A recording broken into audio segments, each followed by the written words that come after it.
How to open Capital One bank account online. So if you want to open Capital One bank account online, then what you need to do is first you just need simply open up your browser. Once you open up your browser, you need to go with search, and under search you need to search for Capital One.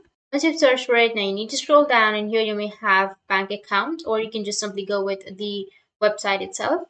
Now once you're here, you need to scroll down and you may find create a bank account.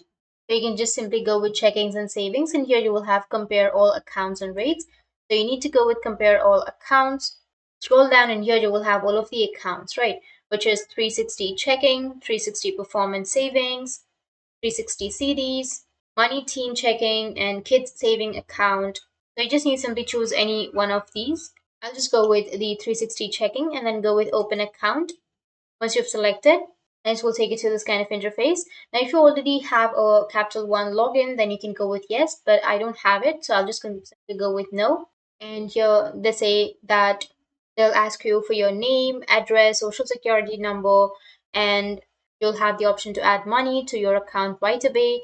And when your account is open, you'll get the routing and the account number. So if you are looking for a joint account, you can just simply open individual account first, and then you will be able to add the other person as a joint account holder. So just click on continue, and you need to enter your first and last name. Go with continue and enter your email address, and again confirm your email address and go with continue again.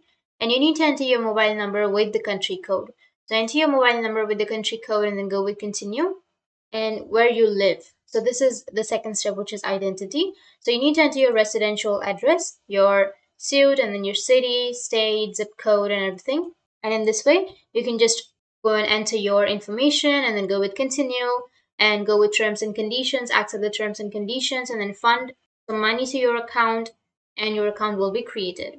So that's it. And if you have any questions, feel free to comment below. Thanks for watching.